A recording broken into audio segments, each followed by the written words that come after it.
Good evening, guys. Welcome along to our Blether with. We're an hour later than usual. Our guest tonight has got some I was gonna say babysitting duties there, but it's not really babysitting because it's his own kids. And Russell is just a little bit behind on booting up the computer. So we have a joke every week that his internet is better than mine, but I'm going to get one up on him this week because I'm here ready to go, and he's not. So good evening. It'd be great to hear what's in your glasses tonight. Let us know. Good evening, Phil. Good evening, Peter. Nice to have you along with us today. Don't worry, you're not going to be listening to me on my own all night. We will have Russell in just a moment, and we're also going to have Michael Henry, the Master Blender at Loch Lomond Distillery. Master Blender, his official title, but he is so much more than that, which we will find out very shortly. So, thanks, David. Very, very nice of you to help me out there, get on side. What I was actually going to do, just while it's myself, is so on Monday, if any of you guys follow us on the Instagram, I had a lineup of the infrequent flyers samples, which I'm just away to review. But unfortunately, I had a cold at the weekend, so I picked up the first dram and I smelt it, and I didn't get anything out of it. So I packed the whole lot away, yeah, so I didn't get anywhere with my notes on that one. So I'm going to pour one. And the first one I picked up was the Glenelgan. So this is from the latest batch of infrequent flyers. So I'm gonna have a wee taste of that while we wait for the other guys. Slightly off brand from the Loch Lomond Distillery, but what the hey? We always say that the blend is not about brand. It's not about certain whiskies. It's about the people in it. So this is the Glenelgan 2008. It's a 13-year-old. In a D-char rechar hogshead, bottled at 56.7% from Alistair Walker and his infrequent flyers. So let's have a wee nose of this one and see what it's all about. Guys, let me know what you've got in your glasses out there. Phil's on a wee red ale tonight, which is it's a summer's day, isn't it? It's a day for cracking something refreshing, which this is certainly picking up on. I'm getting malty lemon cheesecake, perhaps.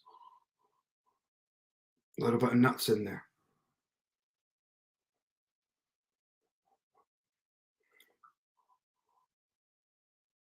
Very creamy, very summery. Actually, quite an apt pick for today. Hopefully, you all enjoying the summer weather today. I was out on tour today, and we did a couple of distilleries, and it was just fantastic weather. We were out at Glenallachie and then to Glenfarclas, and then we rushed down to the Dowens Hotel. First time at the Dowens. What a place. It's absolutely stunning. And here we have Russell. Hello. Oh my God, what a nightmare. The only the sun saving melted grace, the internet, has it? only saving grace for my mental state, and the only reason this computer's not going out that window is that I'm of the generation of dial-up. So I'm used to that kind of 10 years once you switch on a computer. Oh my God. It decided it was, I didn't ask it to do the update. It did the update anyway. And then, of course, it's like, oh, I don't know. Oh, should I switch on? I don't know. I know you've asked me to do that, but should I do it? The circle of death. Not I'm just going to quickly jump on. Malt Musings is watching on YouTube. Where are people watching to see the chat? We are, Brian, we are on YouTube and Facebook as well. So we have, I think we've got 3 of you guys on our YouTube watching. Peter's just popped on there, yeah. Yep. So the more people we have watching on YouTube, the more involved you guys can get. So yes. It's probably our least used social media channel, but we know there's some great guys out there. Neil Smart also uses it. So yep. Feel free to jump on our Facebook page if you want, but yeah, the YouTube is just as good. So, Brett, Russell, how's your day been? Day's been actually quite a bit. Well, it was really busy. Between 10 o'clock in the shop till 1:30, just went really quickly, and then kind of slowed down a little bit. And obviously, then the last 2 hours on my own, joining no mates. There was a couple of really good sets of customers come in, which actually made it really good.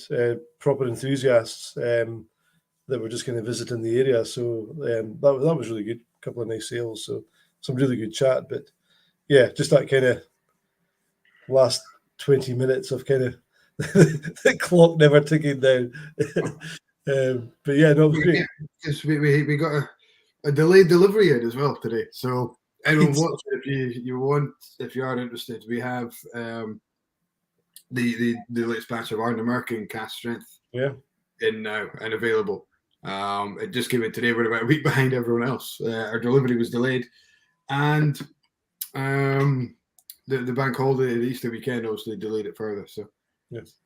So that was when it was it got quite busy. There was the new Stan from Tomatin come in to see us. So the local Keith, yeah, nice guy, really nice guy. So he popped in, and we were just chatting to him. And Andrew turned up with the little brown dog delivery, and then Gordon McPhail pitched up with the Glen Grant. So yeah, there was like boxes everywhere for. It always happens, doesn't it? All the vans arrive at the same time. Absolutely. Yeah. So, but yeah, we survived. Yeah. Excellent. So Ed is he's trying to have a few dry days, a week or so. A cup of tea for him. Good luck, Ed. A couple of a bargain handful of Glenmoddie. Isn't every handful from Glenmoddie a bargain? They've got such good value. Looking forward to cracking them open. We've got some fun next Friday. Next Friday. Oh, it's tomorrow. No, it's tomorrow. It's tomorrow. Yeah. Gosh, yeah. Okay. Yes, tomorrow night we've got a wee bit of fun with Glenmoddie through the Northeast Whisky Society.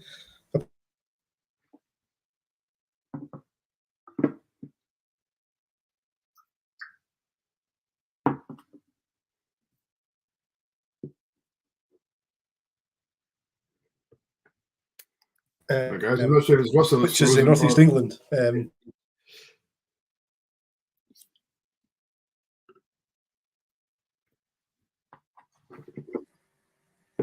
Did all of us go there, or was that just me? I'm not sure if it was you or me. Guys, let us know if that was Russell or me that went there. Russell told it. It was Russell. Hey, listen, we both went off. I think. You know what? I was actually wondering. There's a lot of solar activity just now, just at the tail end of the Aurora season, but obviously the sun is exploding all the time. I wonder if there's a fair bit of activity on the go just now. That's maybe affecting it tonight. Yeah. Sam just says you need to put some meat. I know everybody's delighted. Week after week, it's Inverurie, not Aberharder. Sorry, guys. There's obviously a lot of folk doing their marquee shopping in Fogey tonight. The thing you only get remembered for your last performance, though, Russell. So I know. You win 10 in a row and you lose the last one. That's the only one people remember. Exactly. So guys, while we're waiting for Michael to come in, a couple of things to talk about. We change, or not so much a change. We just extended the guests, so we know who we've got for pretty much all of May now, do we? So Russell, do you want to take us through? We're well into May now. So yeah. So next week, obviously we've had Ingvar Rondy. If people are familiar with the Malt Whisky Yearbook, this is this year's edition. Lots of people, I'm sure, have purchased that over the years. I know people have been buying it since the very beginning. So the editor, you'll see a photograph from the inside page. So yeah, Ingvar Rondy is joining us next week. Wealth of knowledge about whiskey. And obviously, for me, this is my yearly Bible with all the information that I want to have when talking about whiskey and sharing stories with people. So he's on with us next week. Then the following week, we have with Greg Schwartz. Greg was going to be with us. I've got another thing popped up here. Greg was going to be with us a couple of weeks ago, but double booked with his daughter's trip to Disneyland. So we give him a night off and let him go away to Kew. Can't believe he snubbed us for Disneyland. I know, crazy. So Greg from The Water of Life, if anybody is familiar with the Water of Life film, it was kind of globally available. Burns Night last year, was it 2021? 21, They had about a week's kind of length of showing the movie, and then had a question and answer session, which was brilliant. Every night with all sorts of people like Jim McHugh and Rachel Barry, Dave Stewart, and the like. So Greg's going to join us from LA, where he's struggling with the heat, he tells me. So he's not a... Aren't we all today? My God. I know. I think it's maybe slightly different heat in LA, but... yeah. Well, my tour was lucky I wasn't driving the bus with the taps off. Yeah, I'm sure that was much to their delight. So that's the 5th. That's next Thursday. No, 2 weeks. Sorry, next Thursday Ingvar. Then the 5th of May is Greg. And then on the 12th of May, we've got Ben Chambers and possibly Dean Jones from Murray McDavid. Ben, we all know really well. Dean's a great guy as well, so that'll be a cracking chat. Really looking forward to that. And the week after that, we've got the wonderful Juliet Buchan from Glenallachie. So I'm very confident that'll be a very popular evening. Juliet's a cracking chat as well, so looking forward to talking with her as well. So that's the next month kind of sorted, and I'll be beavering away, go through my wee black book, looking for the next list of names to pick out for the weeks after into June. Superb. Yeah. And our guest has arrived in the green room. Yes. Yeah. So fantastic. So now that you all know what's coming up, let's come into the here and now, and we will bring perfect timing Michael on screen. Perfect timing, Michael. How are you? Hey Russell. Hi Mike. The kids went down not bad tonight then. So that's all. Just about 8 o'clock, my daughter went down, so that's my wife's taking my son away, so she's sort of putting him to bed now. So a team effort. Count that as a success. I've been there, done it, and I've been all well. It's after 9 o'clock last night. By the time I got the two of them down, so we're going well tonight. Fantastic. They must have known you had something today as well. Yeah, so that was good. Luckily, I work late at the start of the week, and then my wife's working the end of the week, so we kind of swap about with the kids. So it's good she got home tonight to help me out. Fantastic.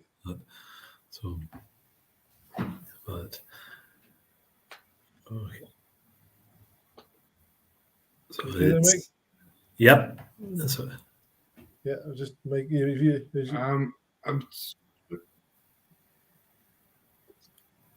We were having a little chuckle about internet connection. You there? Okay. Yep, I can hear you both. Yeah, I'm here. Cool. Okay, good stuff. Well, I was chuffed because I didn't know what I was going to drink tonight. The only Loch Lomond I think I had was the Uncharted, which we spoke about last week. They did a single cask bottling. So I did a quick rummage, and I knew I had something lying about, and I uncovered one of these. Oh, the tasting set.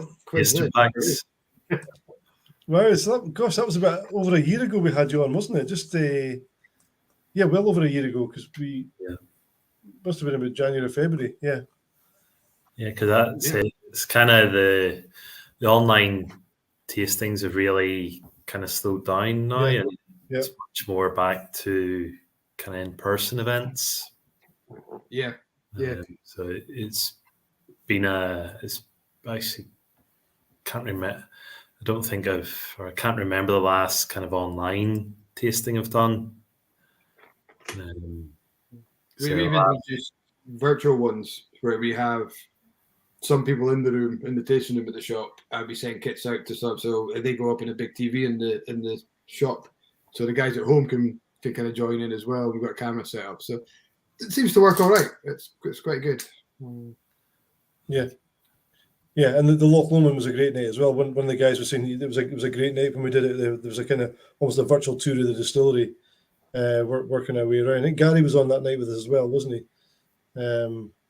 Yeah, that was one of our most kind of, when people look back to the tasting nights that we had online, that's one of the ones that kind of stands out as one of the more enjoyable nights, which was great. Yeah. So I've just poured the coffee, the single grain, which is peated single grain. Yeah, 100% malt barley, but in a coffee still. Is that correct? Yeah.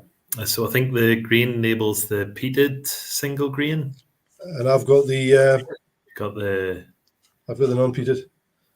Yeah. Oh, your bottle. You got a bigger bottle than me, though. I've got a bigger bottle. It's almost finished. There's not an awful lot left. I just love. I order direct from the distillery most of the time. I just love the way that the wrapping that comes in, and it's one of the things that Tony, Mike's wife Tony, who does a lot of our online orders, high standards in terms of wrapping packages and sending off out. And the only kind of place other than us that I love the packaging is yourself in Glen Scotia with the wrapping around. It just feels special. You feel like you've got something special with that wee bit of wrapping around it. So it's we're kind of doing more kind of ourselves, but I still like the in-person selling with the specialists. I think it's good to go to the distillery direct, but it's also good to use the specialist whiskey shops, because a big part for me is I don't enjoy whiskey myself, so I don't just drink Loch Lomond and Glen Scotia. And a big part of me is walking into somewhere like I'm in Glasgow, so probably Good Spirits. It's kind of my closest shop, so I don't get a chance too much just with kind of two young kids, but I get in there a couple of times a year, and it's really seeing what's on the shelf and picking something up. So it's good to hear people buying from us, but I'm equally happy if they're likes of yourself. So absolutely, you've got a great range that kind of suits someone like us as a special shop, but also you have that accessibility with your kind of entry level malts as well. So the whole range is value for money, but you have that entry level whiskies as well, which you can pick up in a supermarket. Kind of discover Loch Lomond, and then if you want to expand that, so you've got that kind of great range, and it crosses the bridge as well. Which not a lot of distilleries have that. And that's something that we've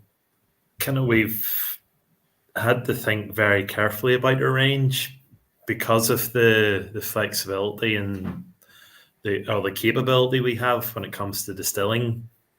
We have previously we've released Inchmurrins, Inchmoans as part of the range, and we've had to think very carefully, because the more expressions you release, the more you can dilute the identity of the distillery. Yeah.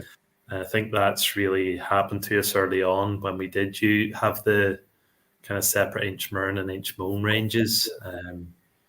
So what we've done now is we've really brought them all under Loch Lomond to give clarity on the distillery and that clarity on the signature style. So the kind of fruity, sweet, soft smoke character that runs through the range now. Yeah. So we've kind of went back and taken away some expressions and brought out some new expressions, and really given that breadth to the range, where you can introduce people to Loch Lomond with the likes of classic, original, even going up to 10-year-old, and then as they go through their whiskey journey, we've got the 312s that really introduce kind of distillery character. They're a great example of like how significant you distill is on the flavour of what's in the bottle. And then going up to the 18 and 21-year-olds. So we really tried to kind of take people on a journey with Loch Lomond and give expressions that they can grow with as their kind of whiskey journey goes on. And I think even the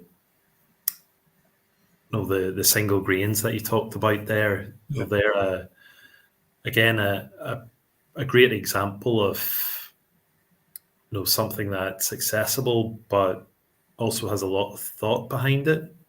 Yeah, it's not a typical single grain. It's made from 100% malted barley. It's mashed and fermented as a single malt would be, but just the way we've distilled it, we've distilled it in the column still, but we've taken off at a lower strength. So we take off at 85%. Okay. And we keep a lot more of the flavour that we're getting from the malted barley, in the spirit itself. So it is priced kind of around the £25-30 mark for both expressions. So fabulous pricing. For such an accessible whiskey, there's a lot of thought has gone into how that's kind of brought to the bottle. So is there a reason, apart from the fact that you can't call it single malt, is there a reason that a single grain is generally a lot cheaper? Is it a tax difference, or is it just premium? The main differences are the cost of the cereal. So it tends to be, if you're making it from wheat's a lot. Yeah. But for something like this, but for here, because we're using malted barley, the costs are pretty much the same. Yeah. There's a smaller, we get a sort of saving on the energy, because a continuous still is a lot more efficient to run energy-wise than a pot still. So there's a small kind of saving there, but by the time you put like tax and duty on everything on it kind of disappears into that. So what we have it's probably the equivalent of a no-age statement single malt, and the likes of our kind of Loch Lomond Original, our entry level. We price them in the kind of £25-30 mark. So the single grains are kind of priced similarly to our kind of entry level malts. And so we've got Brian on asking, or he's complimenting you guys on the new branding and asking, will the single grains be getting that same makeover? Good question. I think we've just focused on the malts to start with, but that should roll out across the single grains as well. I kind of was more involved in the branding last year, because it's taken probably at least 6 months to get the labels and everything through. So I was involved in this probably 6 to 12 months ago. So I've kind of moved on from it now. You moved on, yeah. The trauma of that's gone behind you. Yeah. So what's it like working at Loch Lomond? I guess there are so many different variables in the way that you can do things. Do you tend to work a kind of certain system, or is it a bit like what you fancy doing any particular period of time? Is it? No, the way we work really comes from our background as it's very much tied to the history of Scotch. Okay. Because Loch Lomond was built as a sister distillery to Little Mill. So it was built as an expansion of Little Mill in the 1960s. And at that time, Little Mill was looking to increase capacity and increase capability to supply single malt for blending. And they did that by having the innovative approach with the straight neck pot stills and using different peat levels, different ways of running the stills to give different flavors in the new make. And it's really that philosophy, that kind of approach to flavor, about using distillation and being open to innovation and change, and really focusing on how you distill for the flavor of your spirit. That's kind of really, that was built into Loch Lomond from the start. And what we do now is really expand on that kind of capability. We're open-minded to like trying different yeasts, different stills, different ways of running our stills, different peat levels. So we're always open to flavor and how we can shape and change the flavor of what we have. But it's always around creating that kind of really fruit character that works so well with the stills we have.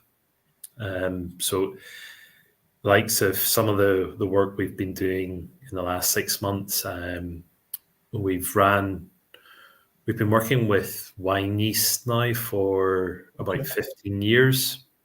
And we've done some releases with wine yeast. Again, the wine yeast is really about getting the most out of fermentation and seeing what different flavors we can create with yeast and then capture with the stills.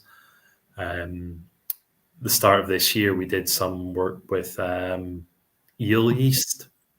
So we've actually ran a couple of batches of Belle Saison eel yeast. Okay. See what we get through, with the stills. Is that ale yeast? Is that different to brewer's yeast then? Yeah, brewer's yeast. But it gives a kind of very citrus, spicy flavor.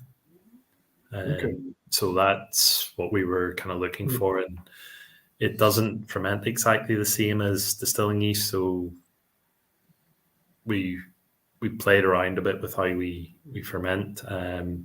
But we did get a very noticeable difference. Like it was almost like a rye-like spice. Okay. So on the new make. So again, it just shows the potential that there is for yeast. But with Loch Lomond, it is, it's about getting the most of how we distill and trying to create as much flavour in the distillery.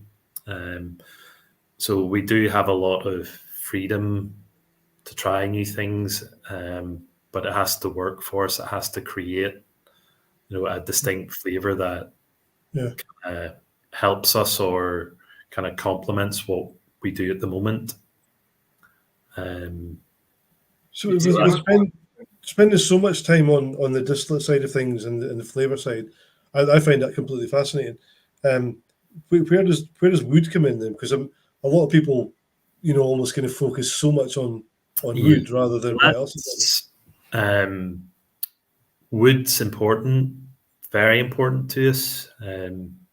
If you think of how many distilleries have their own cooperage, how many distilleries place that amount or that importance on their wood that they control the quality of their wood themselves, and there's not many. No, there's not. No. So although we talk about distilling and creating flavor, wood is important to us, but the way we use wood is different. We use all American oak, nearly 100% for original maturation. Okay. And that's really to give like a background sweetness so that we can showcase the flavors we create in the distillery. So wood is there, but it's very much in a supporting role. And that's, we have our own cooperage looking after the wood we're using. So we'll buy bourbon direct from distillers in the US. So mainly Jim Beam, Heaven Hill. Right. Our coopers will kind of look after those, inspect them, get them ready for filling ourselves. And after 2 or 3 fillings, we'll then rechar them. So, we're managing the wood influence very carefully with first fill, second fill, and potentially a third fill from the bourbon. And then we rechar. and with the rechar we get like a more toffee coconut rather than honey vanilla. So it gives us again a slightly different sweet character. And again, we're managing that. So we'll have first, second, third fill. So we're always looking at the impact the wood gives us. So we're always keeping the wood in good shape, but always in a way that supports the distillery character. Yeah. Do you get you must have a lot of jealous master distillers and blenders knowing the playground you have to play with so many different ways you can create a spirit. Yes, it's it can be good, but it can be confusing and at times to keep track of everything. And what we find is that there needs to be a clarity about what you're trying to do. And probably when we first brought out our range in 2014, 2015, probably went too wide and tried to do too much. So we've brought it back in now, and I think it's much more representative of the distillery. When we talk about that signature character, we talk about the fruit that we get from the fermentation, the work we do with yeast, the straight neck pot stills, the sweetness from the American oak and our cooperage and how we look after the wood, and then the soft smoke from how we distill in like our peated, or how we distill our peated malt in the straight neck pot stills. So I think it's given a much more recognizable flavor character now. So we're in a much stronger position than we were kind of 5-7 years ago. Super. Because you've been there, it must be what, 15 years now you've been at Loch Lomond? You've saved. Yeah, so that was 2007 I started. So I was been there 15 years now.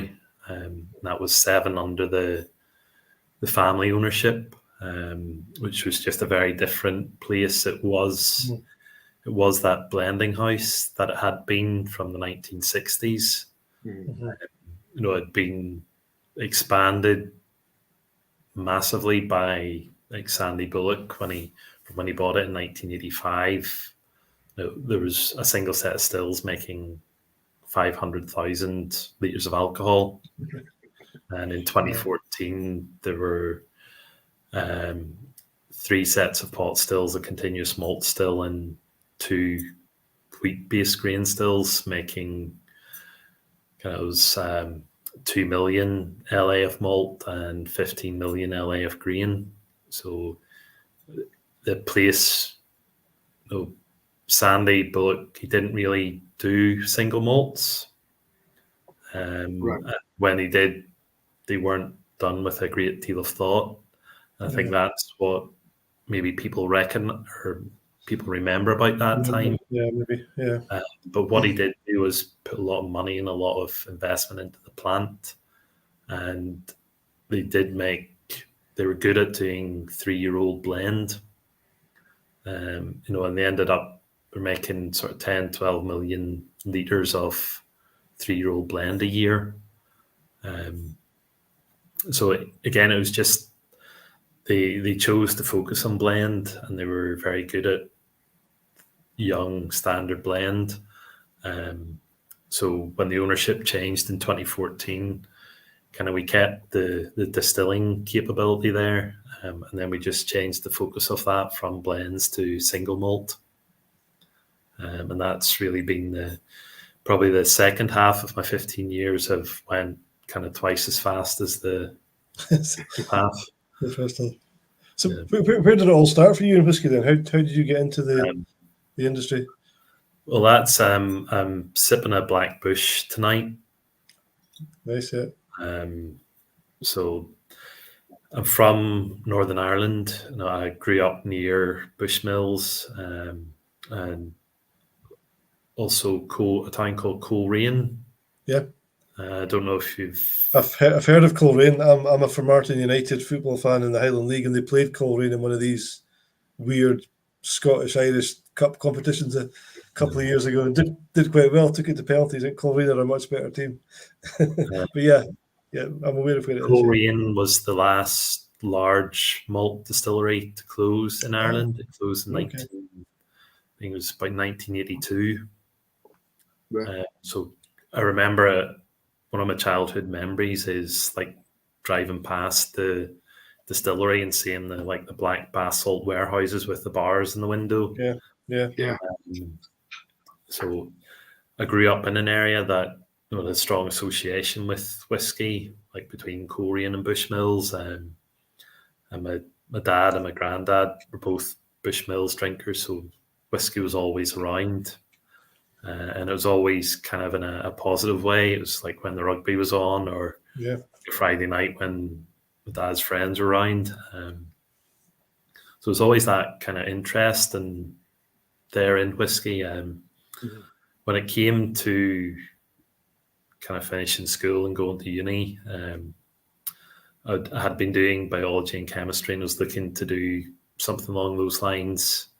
And when I was applying for uni, I saw the brewing and distilling course at Heriot Watt. And I approached Bushmills about a sponsorship. So they agreed to sponsor me while I was at Heriot Watt. So that kind of set the path in stone at that point. And then that's really been me since. So what do you find is the main, apart from the obvious in terms of triple and double distillation, what's the main kind of differences you find between Irish whiskey and Scotch? It's really the single pot stills, probably the big difference that Bushmills is almost, or was kind of a non-typical Irish distillery. When Alfred Barnard visited, he talked about Bushmills distilling in the Scottish style. Yeah. And Bushmills, it was like, I think Bushmills and Coleraine were the only two single malt distilleries. All the other distilleries were pot still. Mm-hmm. So they used that mix of unmalted It barley. was a tax thing, wasn't it? The barley tax kind of stuff. Partly, I think that although the use of unmalted barley predates the tax, the malt tax did have an influence that it pushed the malted portion down and the unmalted portion up.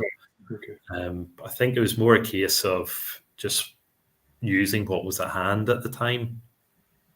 I think Fionnán O'Connor's done a great piece of work on historic mash bills.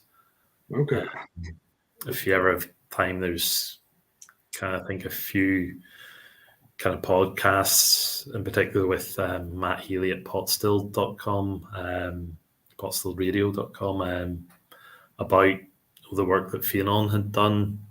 And, I think that was the big difference in kind of Irish and Scotch, that kind of Ireland was really centered around this pot still with the use of unmalted grains. But awesome. We've got a question from James. I assume it's directed at you. Have you thought of an area with special events and bottlings for members? Is that something Loch Lomond would do? So we thought about a members area. I know there's clubs and things. Not really for Loch Lomond. The scale of Loch Lomond probably makes that a bit more difficult. I think James is one of the Aquavita barflies. So I think he's catching us before hopping on to see Roy tonight. But I think with Loch Lomond, the kind of distillery itself isn't set up for kind of kind of any kind of public visits. It's very difficult to have tours there.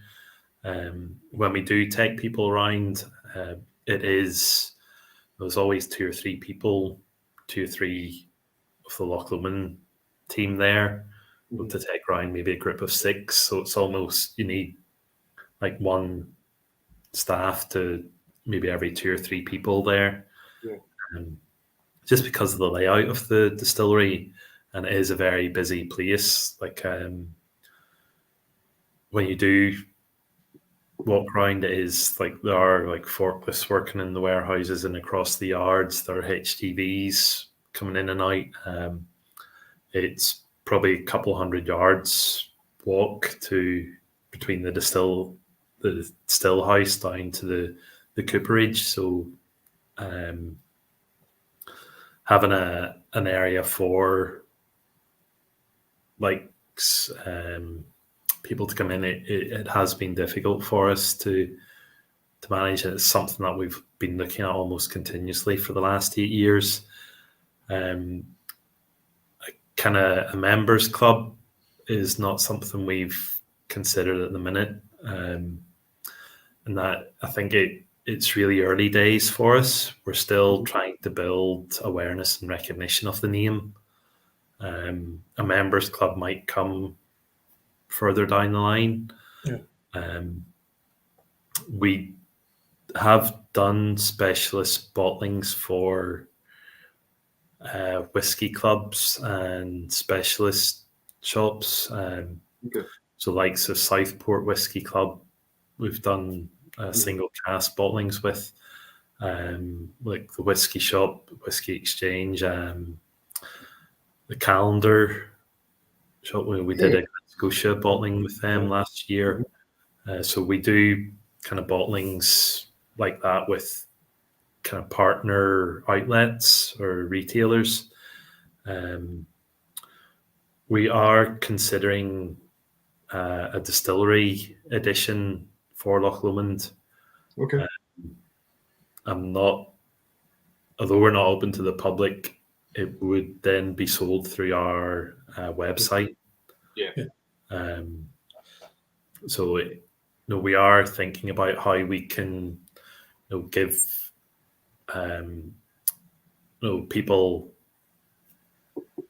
like kind of single malt enthusiasts, that's something different, because they have been very open and responsive to us.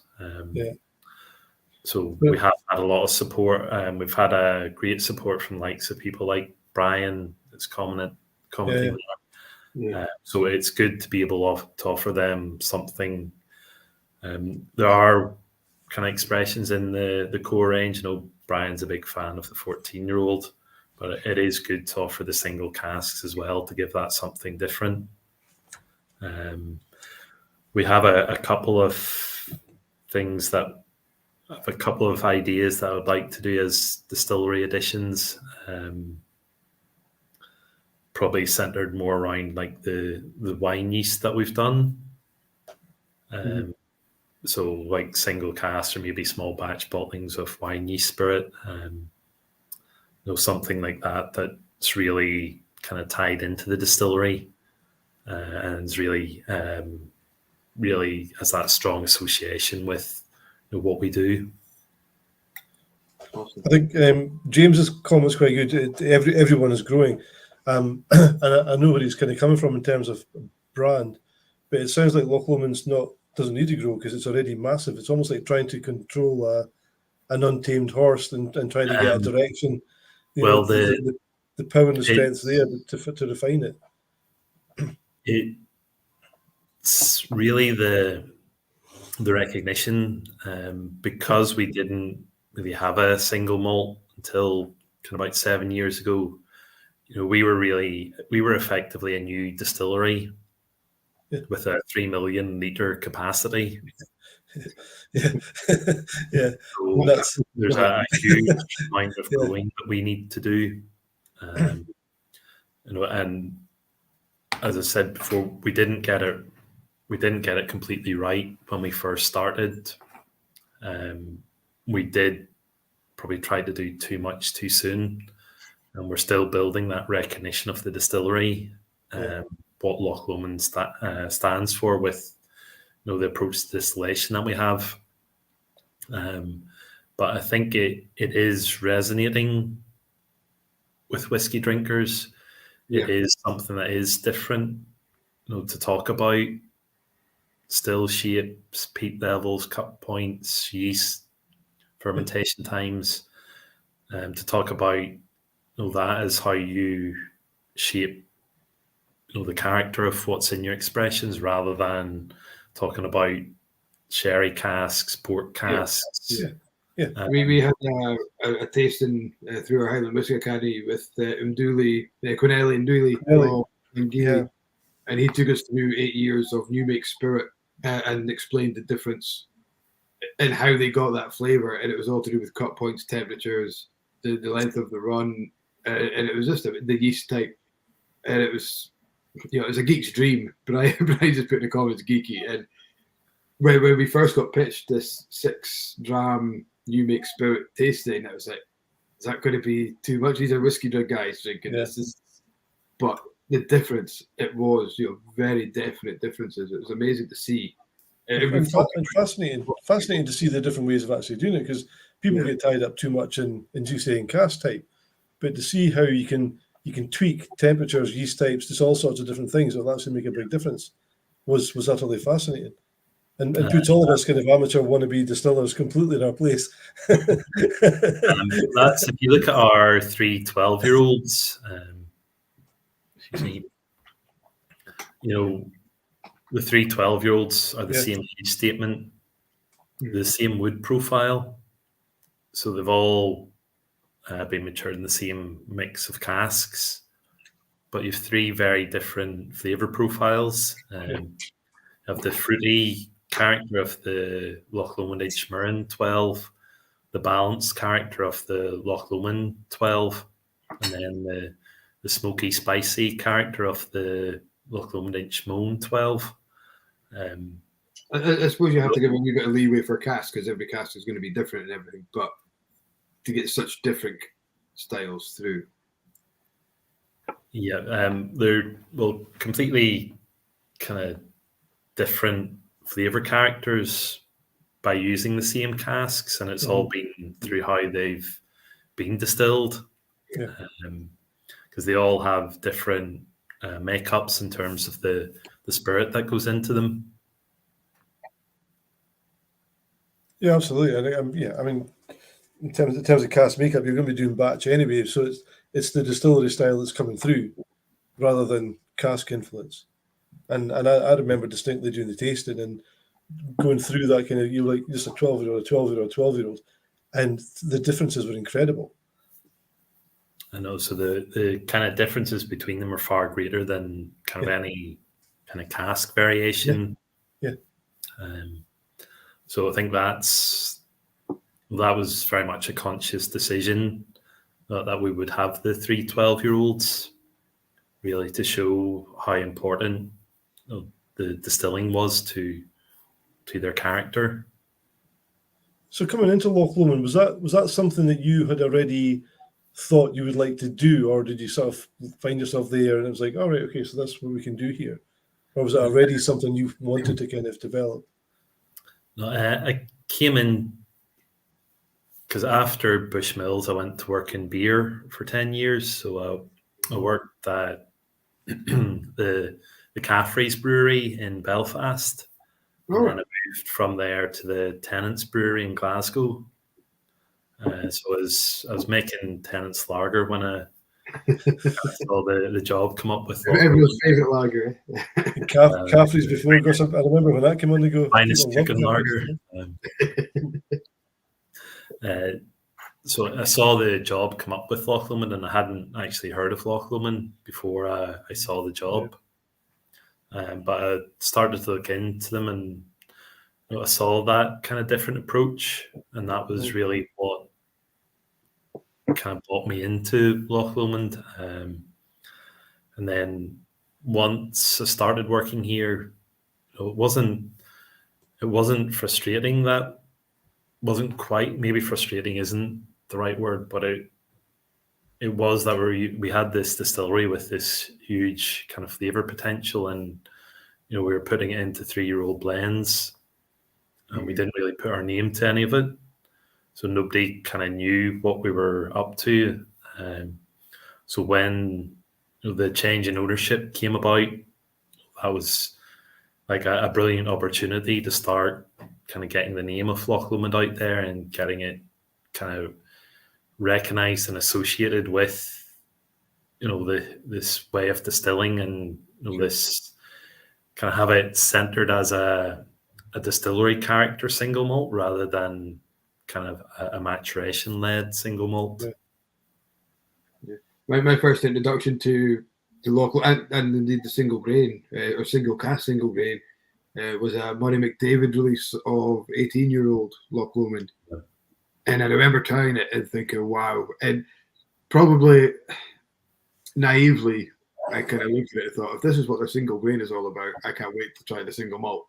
And then I tried the next single malt, and I can't remember what it was, but this was probably 7, 8 years ago, maybe. Yeah. And I remember being slightly underwhelmed by the malt. But since then, I've come back into it, and yeah, now that you've got these Inchmos, these Inchmurrins, these new expressions, it's certainly, like you say, it's a new exploration. I picked up, and I probably spoke about that night, Michael. But I picked up because it's not something you see in a lot of the whiskey shops, or certainly previously. We've got some in the shop just now, and we've certainly picked up on it since the tasting as well. But the first bottle of Loch Lomond I saw was in one of our local garden centres that had a bit of a shop, and I thought 46%, and it was I think it was a 12-year-old, and I thought, wow, God, the price was fantastic. I thought, oh, I'm definitely going to try that, and was utterly blown away. And the bottle just literally, I could have stuck a straw in it. It was one of those that I drank far, far too quickly and far too easily, and immediately thought, we need to get you guys in the tasting. We need to kind of explore this a bit further. So I've had a fantastic experience, and then as I say, the tasting night just opened my eyes to the different ways of distilling affecting flavour, and how you can buy 3 12-year-olds from the same distillery and have a different experience each time. And just fascinating. Kind of talked about the 46%, and that was something we decided that right at the start when we launched kind of our core range expression, that we wanted the credibility that brings. Yep. We are a large distillery, and we are we're not just targeting whiskey enthusiasts. We're not like a craft producer, but we wanted to do things in the right way. We wanted to have a credible core range, and that the doing the 46% non-chill filtered, I think that kind of gives a good starting point for us. That it shows that we do a lot of work on the spirit quality. We do a lot of work with the fermentations, getting the yeast right, looking at the fruit flavors we create there, and then capturing them by how we distill. We really wanted to keep that as intact as we could when it came to bottling. Absolutely. Tobias's point about the peated non-island, first among his favourite peated, it was the first time I use the analogy a lot of the time when I'm talking about not this kind of Isla type peat or the TCP Lefroy type peat, where with a nice fruity whiskey, a little bit of peat in there just kind of twists the flavour to kind of bring out a lovely nuance. And Loch Lomond was where I kind of first noticed that, and I see it in so many Highland whiskies and some Lowlands these days. And I think that's very, very evident in the Loch Lomond whiskies. Because that's, we do have the Loch Lomond Inchmone 12 that's distilled from heavily peated. We were very careful with that, not to just bring out another Islay style. We wanted it to be a Loch Lomond style. So we very deliberately used 3 distillation styles. So for that, we take the 50 ppm peat and we distill it 3 different ways. and it just gives us much more control over the peat character. It really brings down the kind of big phenolics, keeps the smoke, and brings out so much more spice.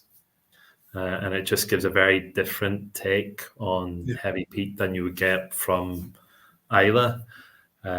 But the main impact of peat for us is in the Loch Lomond 12-year-old, and the likes of the Loch Lomond 12, 18, 21, where the peat isn't dominating. It's just coming through on the aftertaste, and it is just to give that balance to the fruit and sweet. So it's almost like seasoning. It's kind of like the way a chef would add salt and pepper to a dish. We add that kind of touch of smoke just to kind of balance the flavour out. Like a wee drizzle of balsamic vinegar on some strawberries or something. Just that kind of it's just that final touch to enhance the flavour that's there. Where do you get your maltings from? We buy from I think Burt Malt and Crisps, so we're buying all commercial. Our peated malt is from northeast Scotland. So I don't know. So that'll be St Fergus peat then. Yeah, St Fergus, yeah. We're hearing a lot of good stuff about St Fergus peat just now. That's why I was asking there. We're getting Brian on again asking a question about distillation. The 18-year-old, what's your distillation mythology in that? Say the distillation mythology is actually the same for all our kind of core age expressions, like from original 10, 12, 14, 18, and 21. Well, they all follow the kind of the fruity, honey sweet, soft smoke signature character. So it's just with each expression or with each age statement, we change the composition of the spirit styles that are used to create that expression. So for the likes of the 18-year-old, it is a step up in intensity from the 12-year-old. So the fruit, when we're talking about fruit with the 12, it's very much kind of fresh orchard fruit. And with the 18, it's much more kind of tropical fruit character. With the sweetness, it's a move from kind of honey sweet to toffee sweet. And then with the smoke, it's that kind of very soft smoke on the 12 to much more kind of dry wood smoke, noticeably smoky character on the 18. And that's just with the age, it gives that kind of intensity of character where the fruit flavors kind of interact and concentrate. We're taking more kind of sweetness from the wood. And then we use a higher proportion of peated spirit to give the smokiness, just to maintain that balance. So it's the same methodology for each expression, but that methodology is to have a specific combination of flavor styles and composition for that expression. Would you ever do the single blend again? I think that was. We do have two blends out at the moment under the Loch Lomond name. Are they single blends? Well, the single blend category doesn't exist anymore. Or has it been? As it was taken away with the 2008 Whisky regs. But what the regs did do is that they put a caveat in place that if you use a distillery name on a bottle, everything in that bottle must be from that distillery. Effectively, yeah. Okay. So single malt, it's all from that. It's a single malt from that distillery. A single grain, it's all from that distillery. A blend, the malt and the grain must be from that distillery. Right. Okay. I think it's the single blend category, but just a different kind You of can't call it single blend. yeah. Yeah, it's a single blend, but we can't call it that. Okay. Clever. So we have kind of two traditional style blends. They're not sold so much in the UK, just because the UK is like it's very competitive for blends, and you need to throw a lot of money behind it to get it any kind of growth. We do sell them kind of on mainland Europe. So we have a Loch Lomond Reserve and a Loch Lomond Signature. So they're both about 5 to 7 years old. But they kind of tick away. We do kind of 10 to 20,000 cases of each every year. So that's okay. Of course, with the name like Loch Lomond, nice. It's not something that we kind of push a lot. What my focus on now is more things like we actually supply a blend to an independent bottler. It's called the Glasshouse Blend. Okay. They're up in Aberdeen, aren't they? Yeah, so the Langston Liquor Company. Okay. The guys who do Porter's Gin. Yeah. Oh, is it? Oh, okay. Right. Okay. So we supply them with the Glasshouse Blend. Okay, I never knew it was you guys. And that's that blend is made from 100% malted barley. Right. Okay. So it's single malt, pot still distilled, and then it's single grain from 100% malted barley distilled in the column still. Awesome. Okay. Because they use it, they own a couple of cocktail bars, these guys. And that's, it was really, we developed it in association with them. Yeah. When they came in to see us, they wanted something for highballs. Mm-hmm. So the blend was developed with them really for mixing. Outstanding. Okay.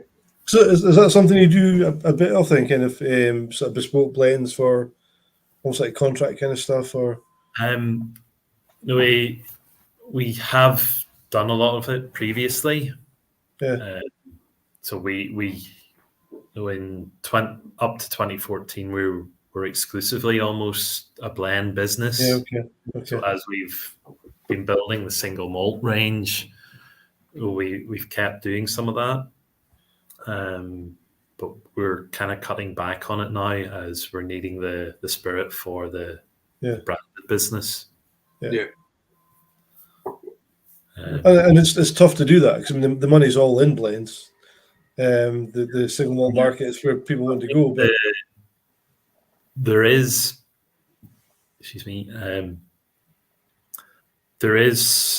a kind of the likes of Compass Box.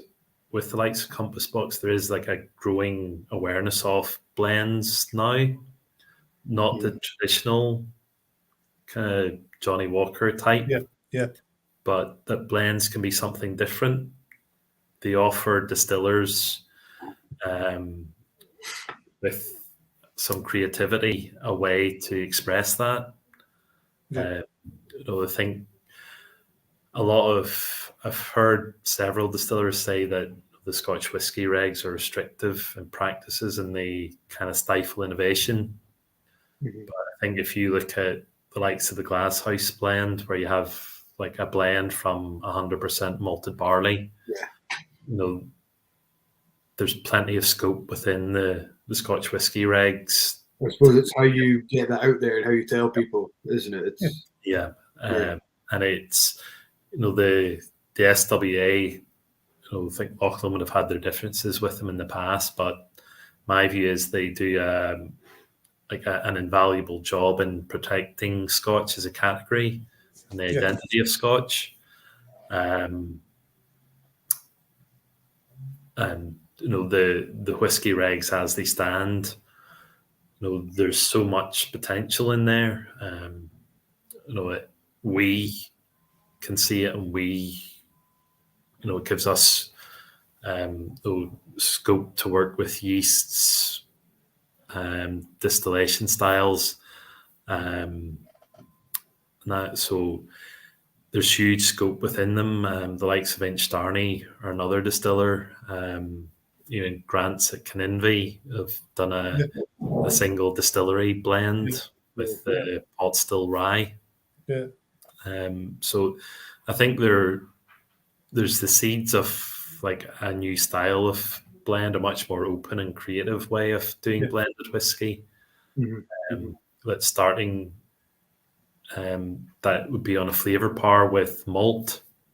I think we'll probably still have that purists or traditional category won't touch it no matter what you put on the label. I think there's the way I describe it as, I think the enthusiasts are the head of the dog. The enthusiasts set where like whiskey is going. So we see that with likes of provenance. You're seeing it with like whiskey flavor, with whiskey presentation, the drive for 46% non-chill filtered, natural color, age statements. And I think flavor is following that.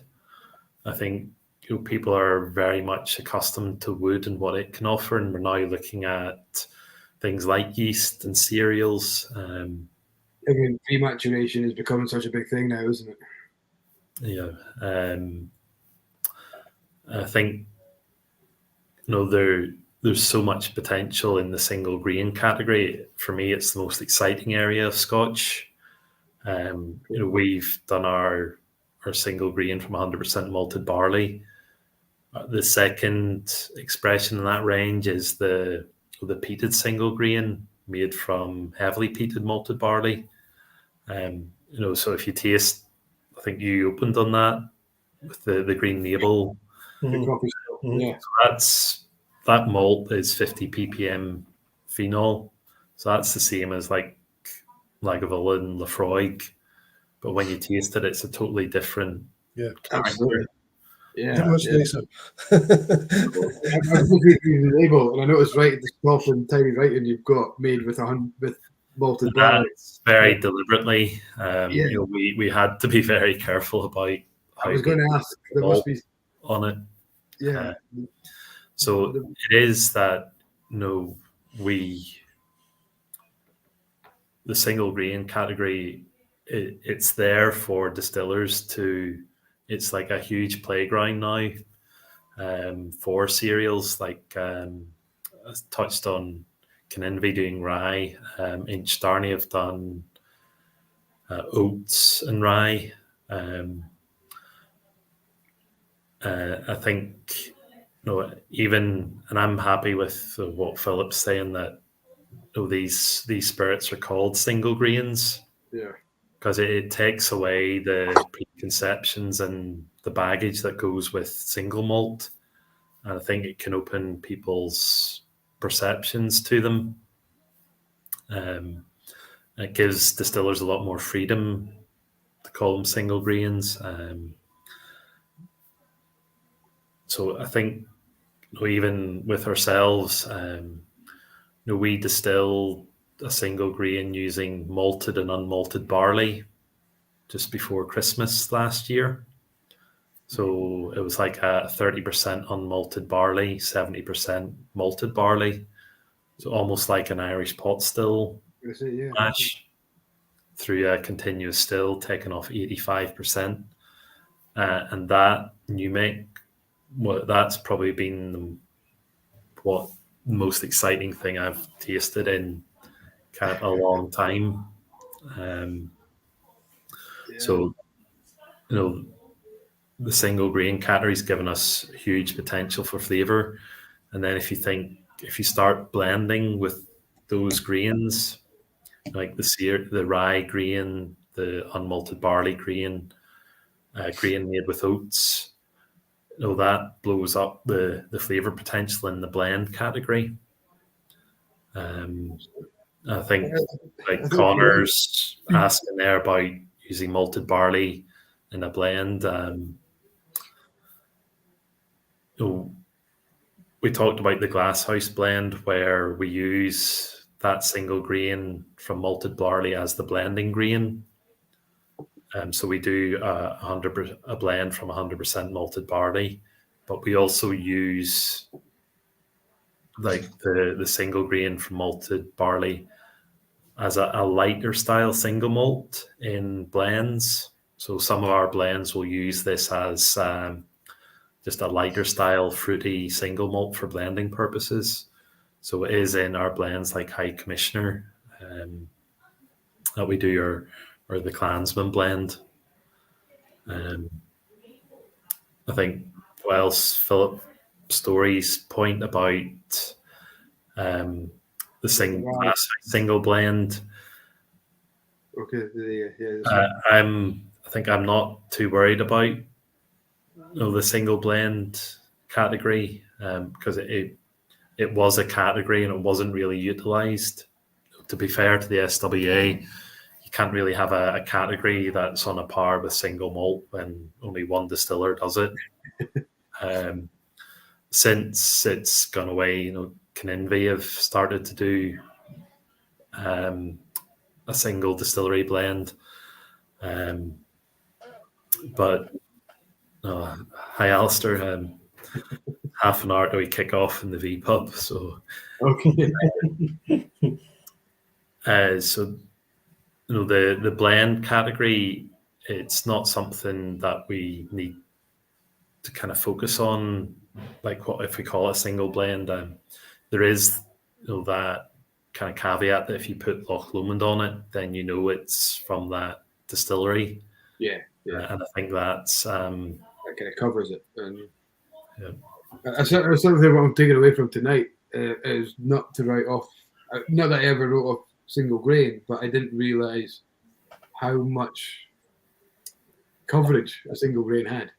Or a grain I think it's not there yet. It's kind of bubbling away. It's just kind of waiting to explode. I think when Inchdarney start releasing mature spirit,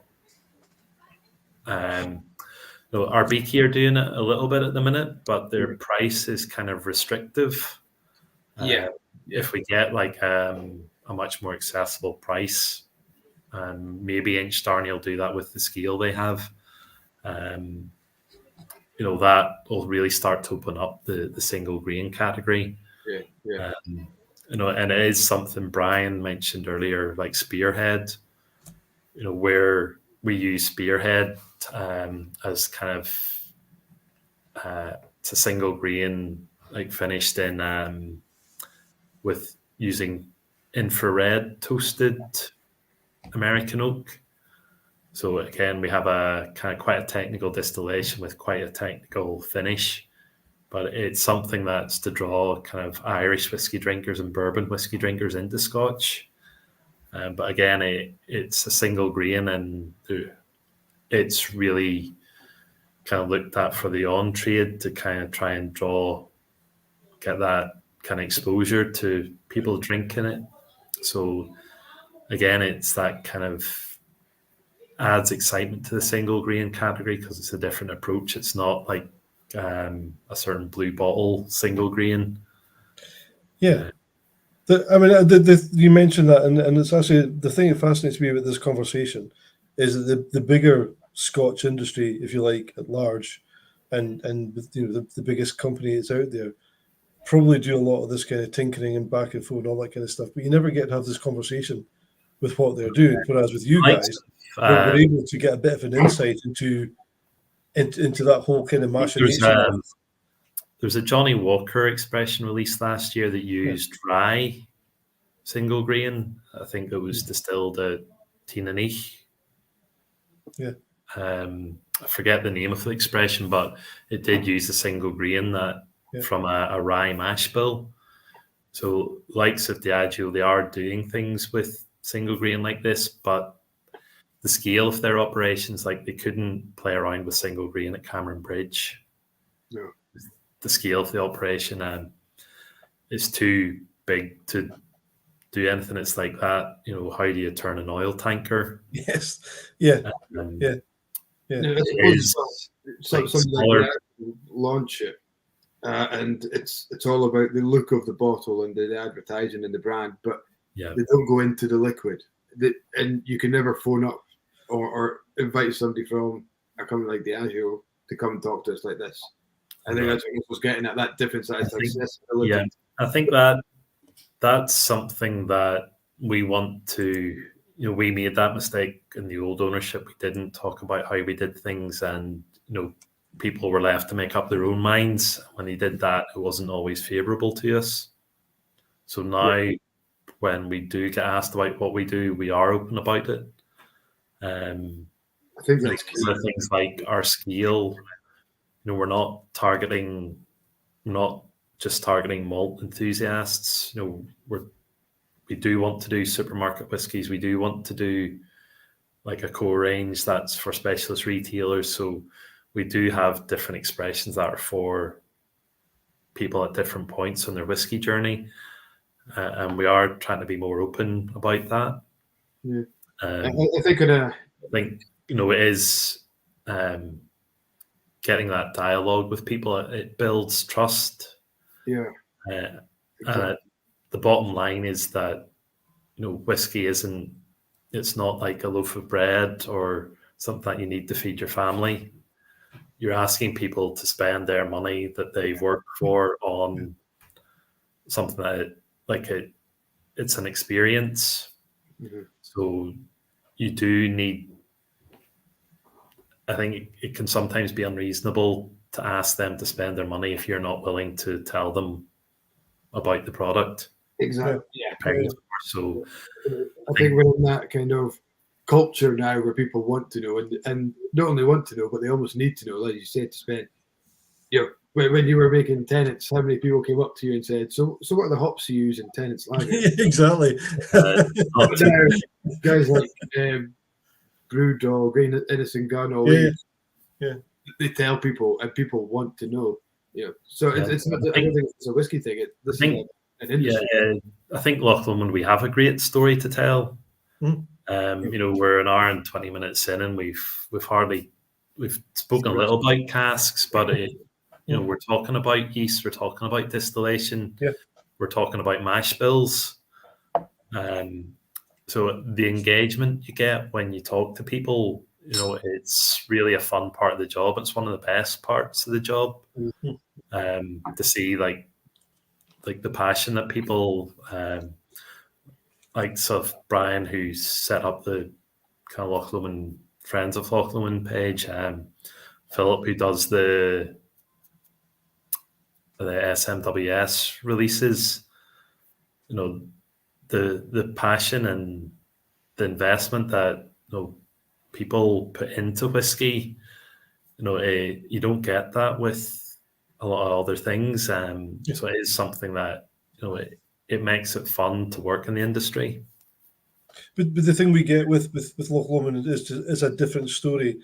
All the other stories are fantastic, but with many distilleries, it's there's a bit of repetition about what goes on. And there's nothing wrong with that. They're all fabulous stories within their own right. They've got their own individuality, but there's still a repetition going on there. Whereas with you guys, it's like, right, which direction are we going to go here? And I think that's fascinating particularly for the geeks who just think, wow, there's so many things you can do different here. And I think that's wonderful. That is, you know, we have spoken about this before. We have to be very careful about what direction we take things in. Yes, absolutely. You've got to control it. You have to keep it under control.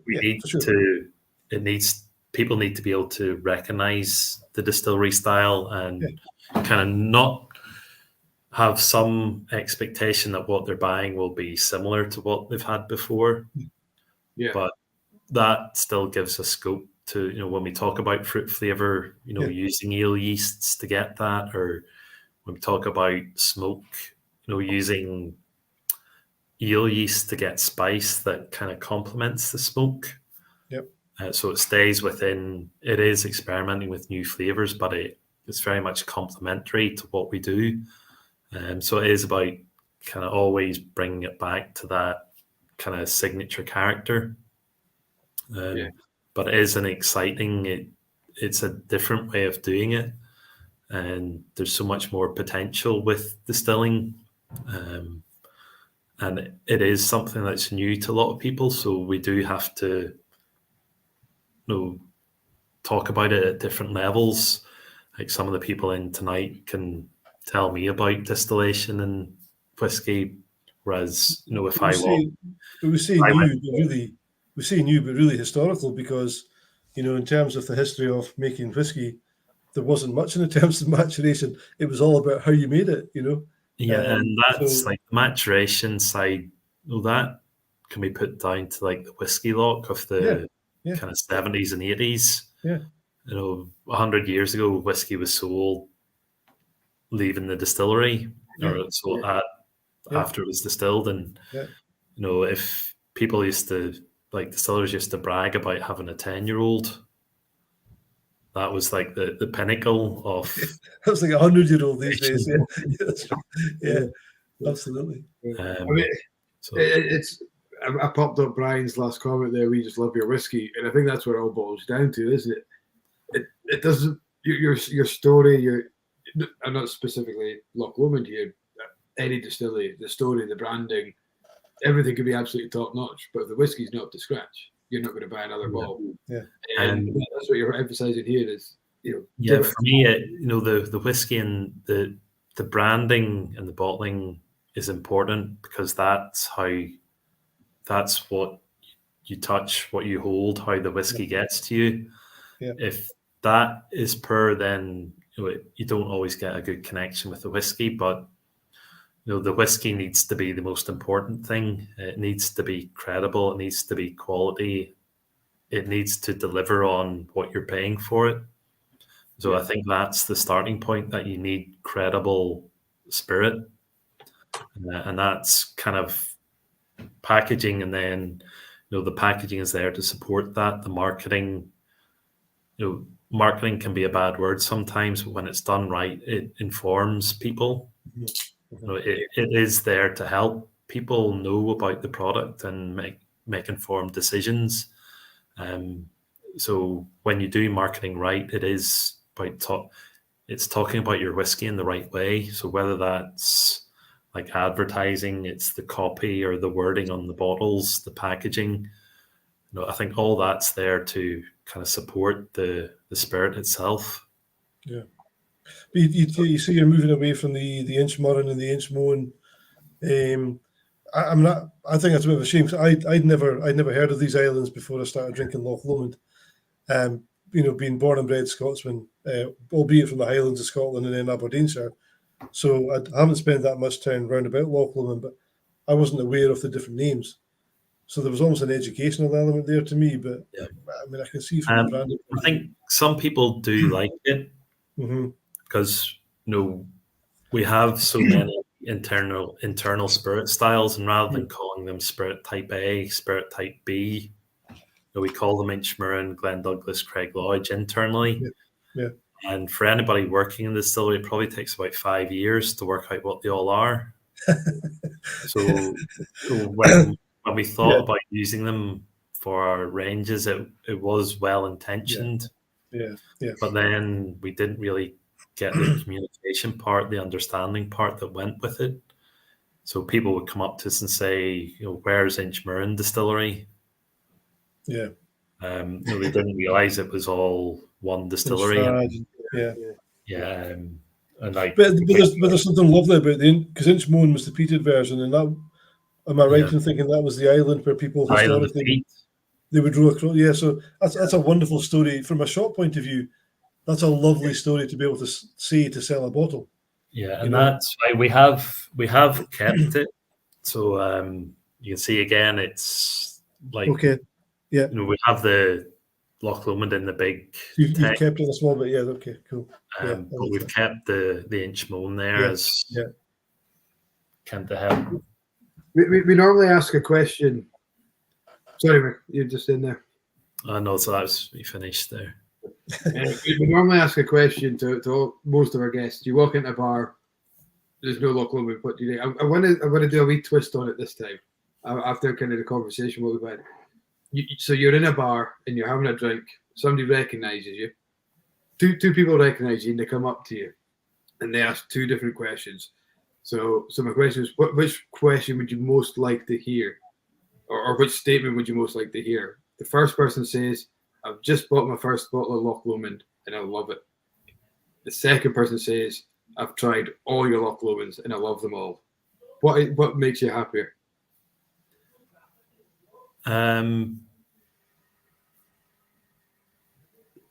Probably the first statement, because I think it's more realistic.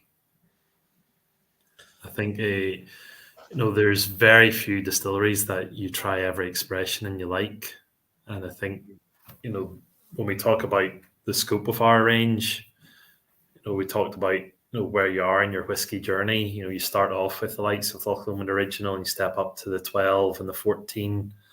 And as you kind of know more about whiskey, you then go on to like maybe some of the single casks. So it's really that, for us at this stage, it's that kind of people buying their first bottle and being happy about it and enjoying the whiskey and then wanting to come back and buy that second bottle. And I do agree with Brian that a few are too expensive. That's the same elsewhere. That's the same everywhere. Yeah, absolutely. Yeah. I like the first statement. When I'm buying whiskey myself, I rarely go above £50. I bought a bottle of Redbreast 12-year-old cask strength a couple of weeks ago, and that was hard.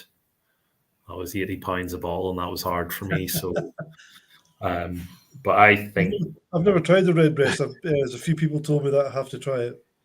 I like Redbreast. That's my next dram tonight. The 1 of 5, yeah. Yeah. I think they're just like younger whiskies, particularly by the 10-year-old mark. They're so exciting, they're so vibrant, and there's so much individuality with the distillery with them that a lot of time I can't see past the releases. Like if you look at like Springbank 10, Glencadam 10, Talisker 10. Well, that's kind of if I could drink like 10-year-olds the rest of my life, I would be kind of happy with that.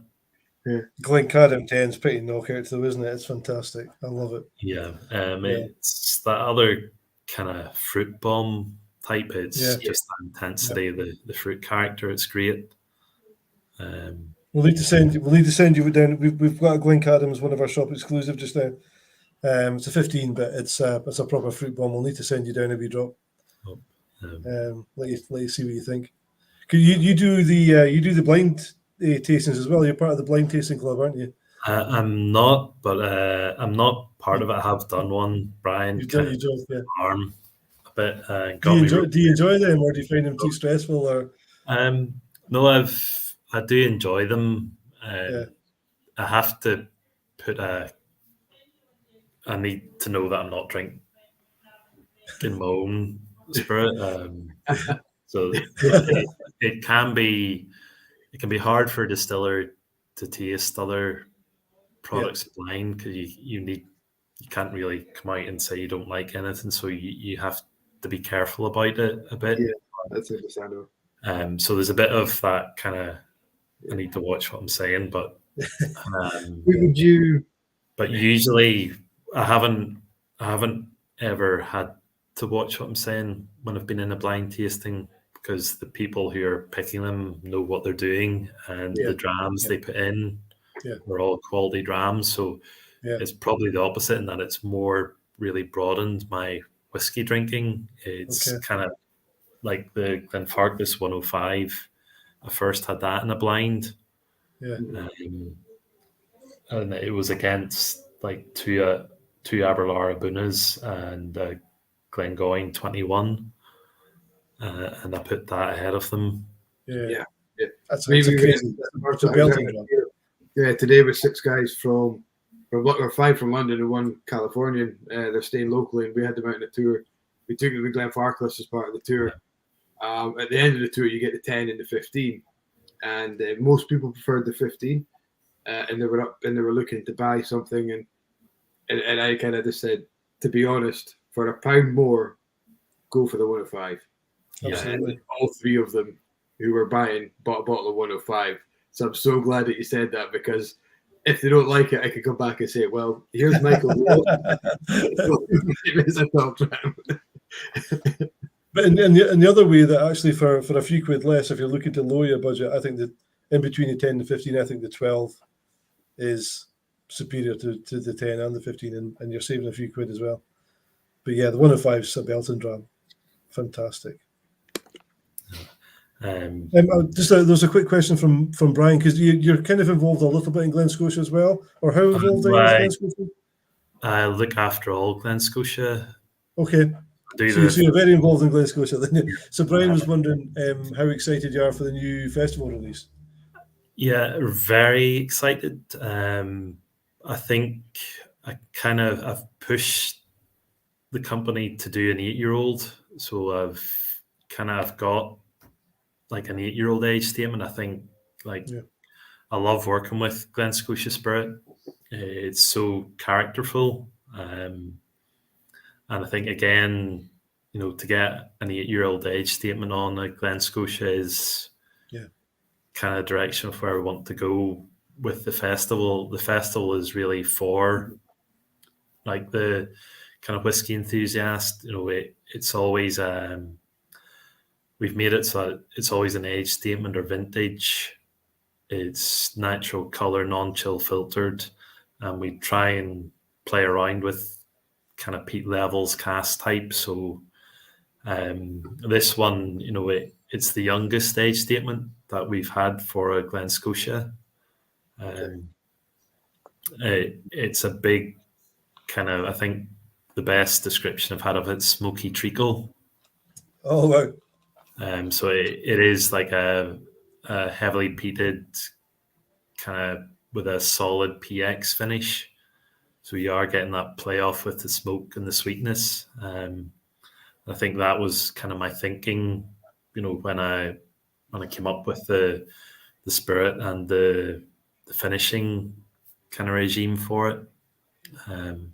So it was really about kind of putting a young Glen Scotia out there just to show how it stands up, and then doing something with a bolder character.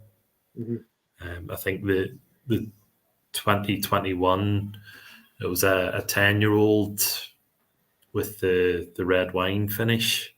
Oh, so yes. Again, it was very fruity, unpeated. I've got that much left in my bottle.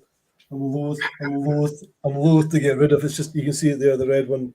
So it was quite an easy sipper. Yeah.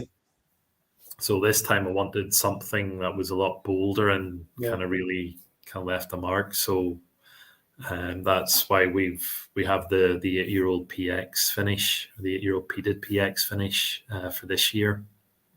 That sounds fantastic. And it's another distillery, I think. You talk about it's rare to have a distillery that you kind of like everything across the range, and Glen Scotia falls into that category for me. I really struggle to find something I don't like from Glen Scotia. I think, people ask me about Glen Scotia and to think we're kind of benefiting from being in the same, being so close to Springbank and Kilkerran. And I think that's a double-edged sword. You benefit from the kind of rise in profile that Campbelltown's had. But if you're spirit, like, I think both Springbank and Kilkerran are great distilleries.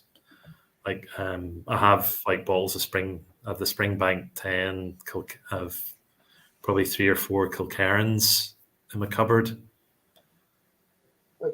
They're exceptional quality. If your spirit quality slips at all, the people who buy these whiskies know what they're drinking. Yeah. So if your quality isn't on a par with them, people know about it soon enough. And I think that's where we're at.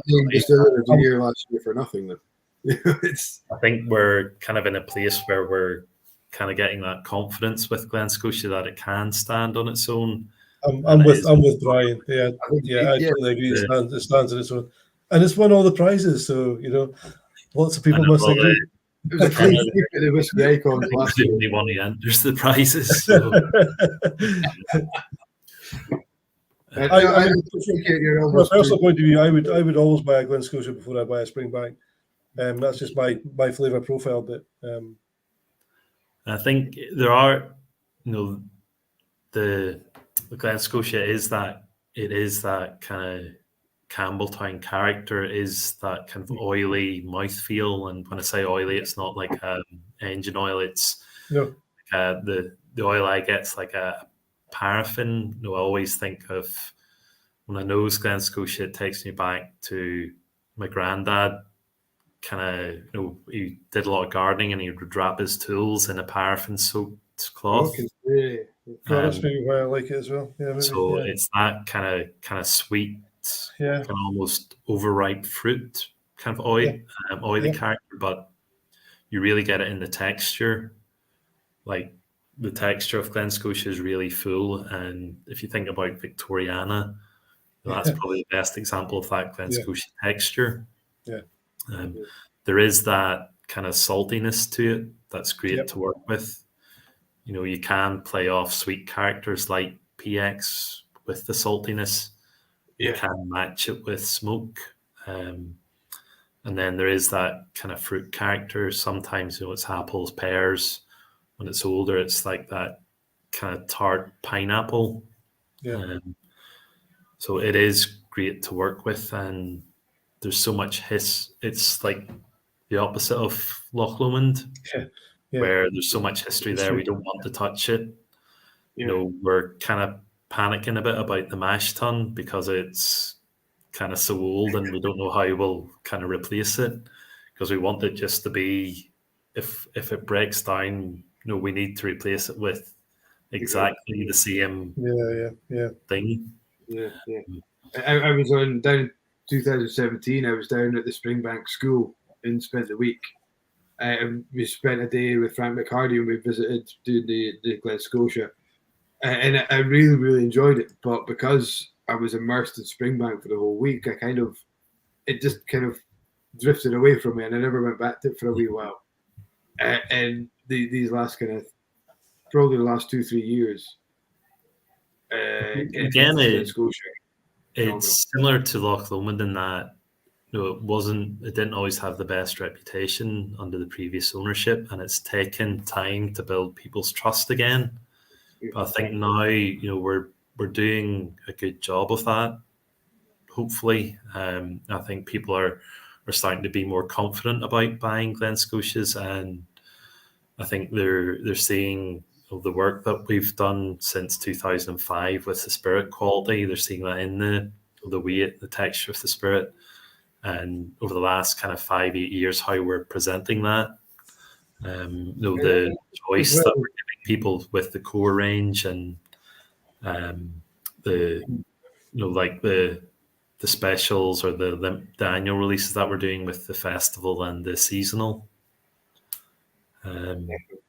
I think these doors opening for you just now at Glen Scotia, that the issues at Springbank haven't meted demand.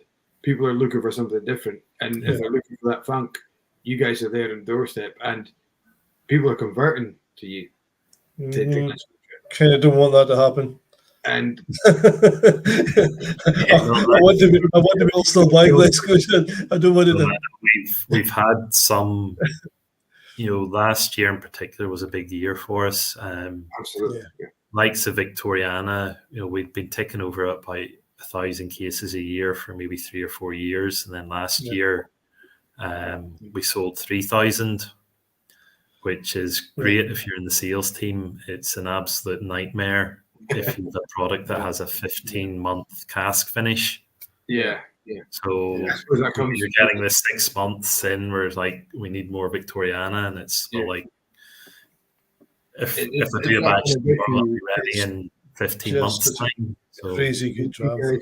You guys are looking at a product, and how you do it, I have no idea. I don't know what I'm selling in the shop next week. How do you guys know what you're selling in 15 months, in 2 years, in 10 years? It just blows my mind how that. Yeah, it is. It's really, looking. Part of it's historical, part of it's seeing what's kind of on trend at the minute, and part of it's guesswork. Yeah. And this will make Brian happy, but it's a lot of big spreadsheets. Brian loves it. It is, yeah. I bet it is, absolutely. It's, people say, you're a master blender, that must be great, kind of nosing whiskey all day. I spend all my day sitting in drams, like our stock control system, and taking figures from drams, putting them in Excel and kind of jumping between the two. So it's about 20% the glamorous nosing style and 80% the hard statistics. Kind of work. Yeah.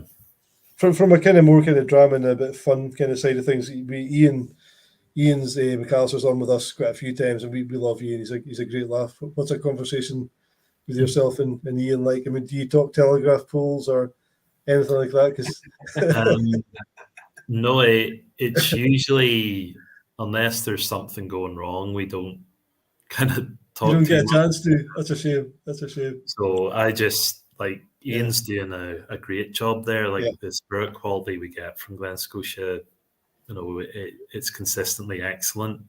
That character, that's what Ian does. That Campbelltown character, he really he's the guardian of that.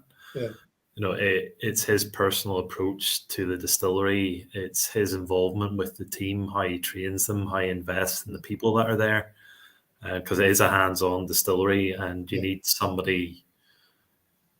It's the people that run it, like the mashing, the distillation.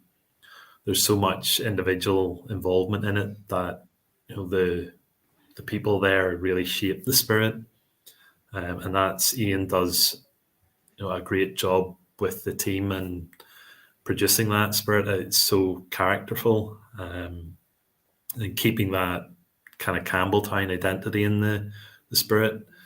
But he's also, Ian's a very different character to me. He's much more heart in his sleeve, passionate, and talks a lot. I don't know. I think your heart's not far from your sleeve either. Yeah. I'm probably more kind of sciencey, geeky, whereas Ian can talk to people or relate to people a lot more than I can, whereas I like talking about my yeasts and points. Listen, you like talking about yeast, but Ian did actually bring up the story. He was speaking to a telecom engineer round about Campbellton, and this guy happened to say that the telegraph pole that he was obviously climbing up to repair wires was a certain age. And Ian started to think, gosh, is this the oldest telegraph pole in Scotland? And he actually started to research it on Google. So I don't know. I think I would hold on thinking you're more geeky than. Again, that's Ian can see a link or a concept or an idea in there, and then he runs with it. So it's probably likes of Ian looks after the distillery and the tours and the dunnage tastings and the festival, and I kind of take a step back, and I'm kind of at Alexandra. I'm kind of managing the stock and looking at the finishing and looking after the core range. I think you're more fun than you let on, for goodness sake. I think if you're Ghostbusters, you might be the Egon and Ian would be Ray. Yeah, I think it's a great kind of comparison there. So it's just it is kind of, it's great to have the opportunity to work with kind of two very different distilleries like Loch Lomond and Glen Scotia, and I think I'm very fortunate to be in that position. I think you mentioned Frank McCarty, and Frank actually interviewed me for my job at Bushmills. Really? Because am I right in thinking he took the table distillation to Springbank with Hazelburn? I'm not sure. I know Frank was the distillery manager at Bushmills up until 1995, 96. So I'm not sure when Hazelburn started at Springbank. I'm sure he told me that, or told us when we were out there that he started that. I might be wrong, but maybe. Yeah, if he did, he would definitely know what he was doing. Yeah. To say so, I think it was nice that he gave me a start in whiskey. So it's good that I've ended up with Glen Scotia, that kind of next door to him.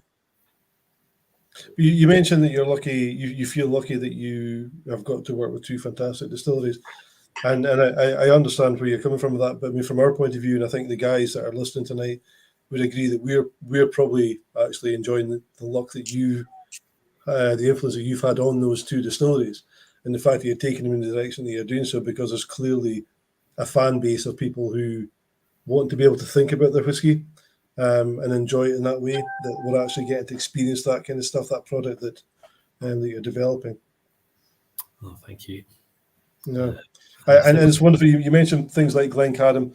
And for me, again, I mean, Michael's slagging me off for mentioning our short bottle, but long before we chose, the reason we chose that for a short bottle was because of my absolute passion for Glencadam. It's a fantastic. I love, again, another distillery. I love everything they do, and Ian Forteeth, brand ambassador. What a character Ian is. I mean, he's fantastic when you get him on a chat as well. So sometimes the quality of the product, if you can match that with the people involved with it, it makes for a fantastic kind of experience for people who enjoy drinking whiskey, I think. Yeah, and I think the way, like, I've tried older Glencadams, actually, I would go back to the 10. I think they do a couple of finishes at higher ages, and like, I just love the 10, really fruity, bourbon matured. I think, and again, a decent price. Fantastic price. It keeps that go back ability about it. You don't, it gives you that kind of association and almost bond to the whiskey when when you know that the distiller's kind of looking after you that way. Yeah. Fantastic. Sold a couple of bottles today again.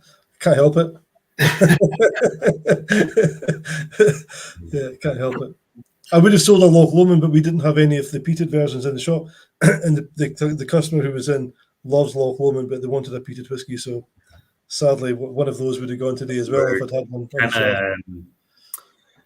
We're transitioning now to the new branding. Yeah. I think it was announced earlier this week. So we've it's not a big change, but there's a few kind of tweaks to it. So it's not a million miles away from what it currently is. So that's where we're kind of just starting to roll in the new bottles and new labels, and hopefully any kind of stock pressures that have been will kind of be resolved soon. I hope you rebranded better than that. It was on the radio. I didn't catch the time, but there's a council spent like a stupid amount of money rebranding the company down in England, and all they've done is the design they've chosen. They've turned one light around the wrong way, and that was it. They spent like a fortune on this rebranding development scheme. The branding company's going, yes. I hope you do better than that. Because I've only seen the new bottles, and on paper I haven't actually kind of held one yet, so I'm looking forward to it. It makes a difference, doesn't it? Because I think Ben Romich, when they rebranded, I didn't like it when I saw it on paper, but see when you hold the bottle in your hand, that's I like it. I like it. I like Ben Romich, and I like the Ben Riach rebranded as well. But on paper I didn't. Oh, the Ben Riach, I liked, but the Ben Romach, I didn't No, like it when I liked it from the start. I love it. I think it looks great. Yeah. You don't know until it's in your hand, do you? That's actually what I sold. That's actually what I sold the customer because I couldn't give her a peated Oh, really? Loch Lomond. I sold her a 10-year-old Ben Romach. Yeah. We'll have to remedy that one. Absolutely. Yeah, absolutely. Yeah. For all the guys watching, we'll have Loch Lomond back in very soon. Sorry to disappoint all the guys who were Well, looking. we've got a couple. We've still got the 14. We've still got the We've got the original 21. I think we've got a bottle of 21 left.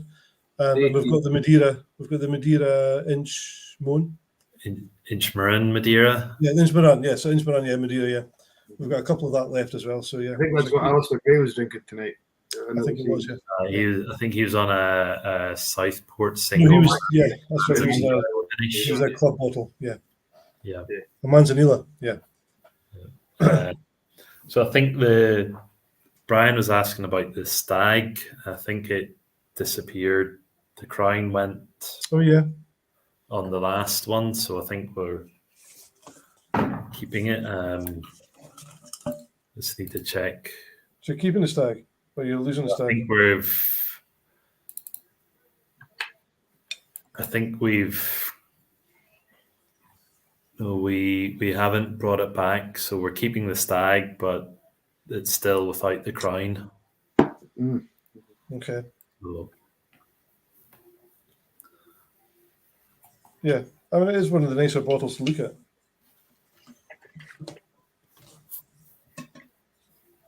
And what about the link with the open? Is that going to continue? Yep. Well, I'm sitting down next week to discuss open releases for the next kind of 3 to 5 years. Okay. So next year is our kind of last year of the 5. Okay. And then there'll be a new negotiation for the partnership. So I think it's worked well for us. I do talk about us, being wanting that kind of wider appeal. I think the golf sits well with Scotch whisky and kind of getting that kind of broader audience. Up until the golf, we had done well at kind of talking to whiskey enthusiasts, but we hadn't done so well in kind of breaking outside of that. Yeah. So the golf has worked well for us, and it's given us, quite a global reach. Yeah.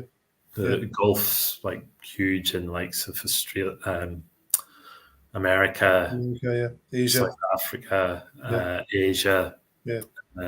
So it's good, and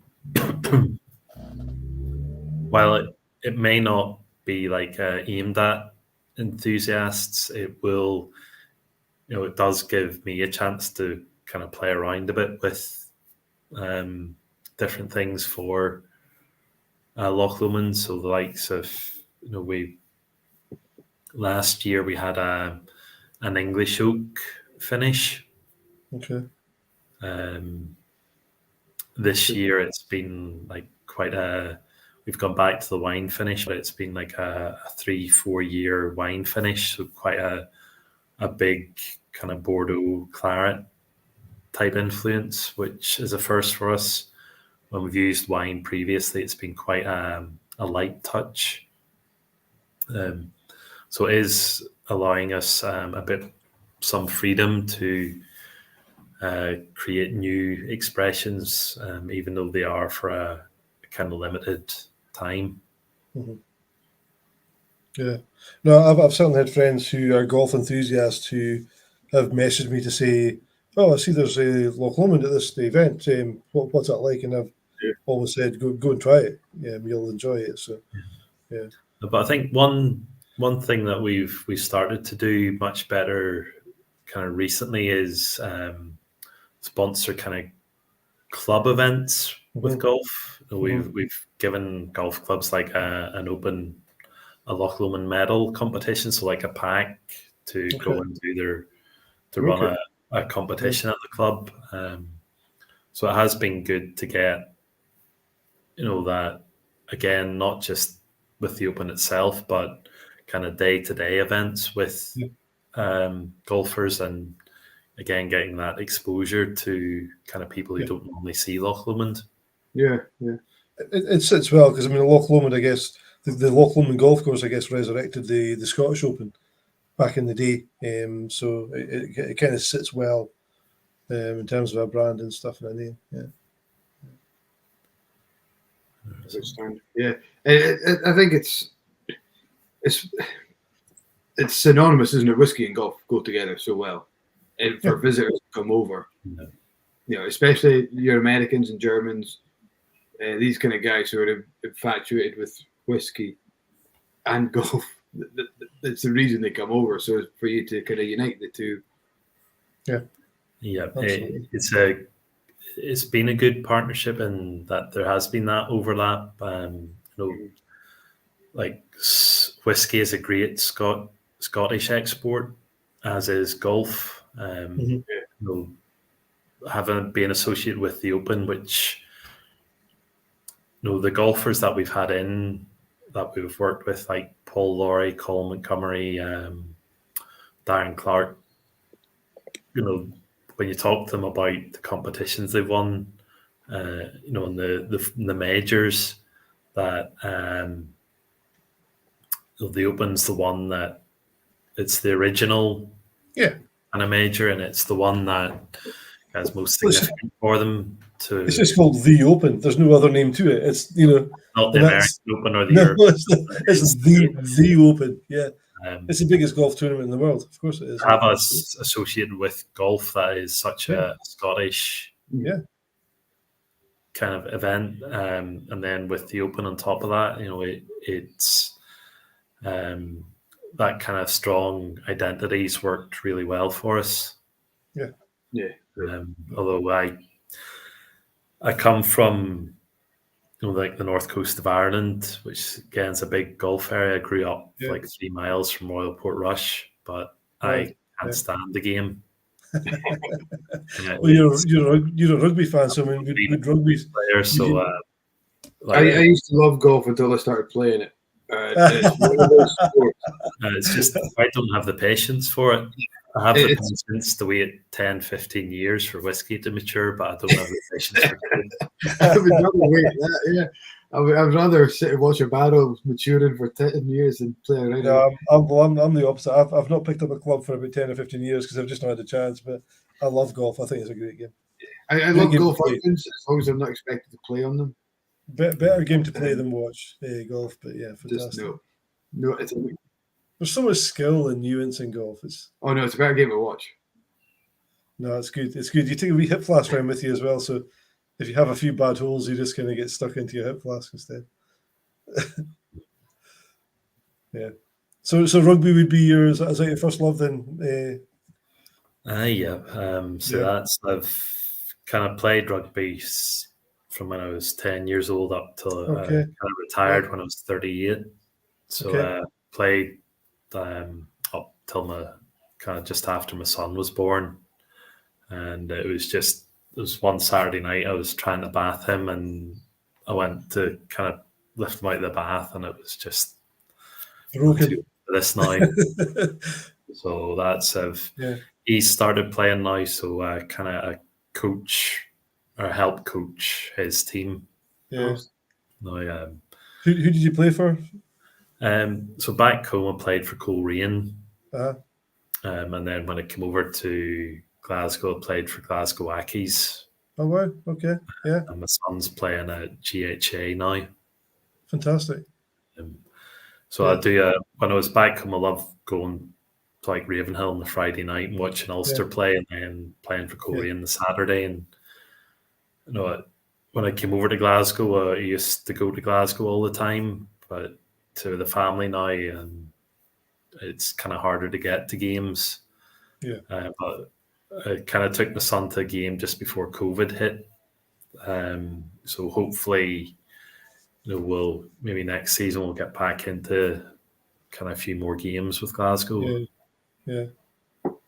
And they're doing not that bad either. And you've also got a successful country to follow as well. Scotland are always just almost good enough, but never quite, unfortunately. But hey, there's not a sport. I think curling is probably our greatest The achievement. one we master. Scotland have got a great rugby team just now. We just don't get the results, and it's so frustrating. So frustrating. But we beat England. That's kind of our that's goal. all that matters. that's the only result that matters. Yeah. I'm not saying like both like Edinburgh and Glasgow have been pretty. They've come on so much over the last kind of 5-10 years, and like we talk about not just in terms of like their success and winning games, but like the atmosphere they're building at the grounds. Yeah. I think Edinburgh, I don't know if they opened their new stadium this year. They always struggled with filling Murrayfield, getting the atmosphere there. Yeah. But you go to Scotstoun and it's a brilliant atmosphere. You've anywhere between sort of 5,000 to 8,000 people in, and it's a great.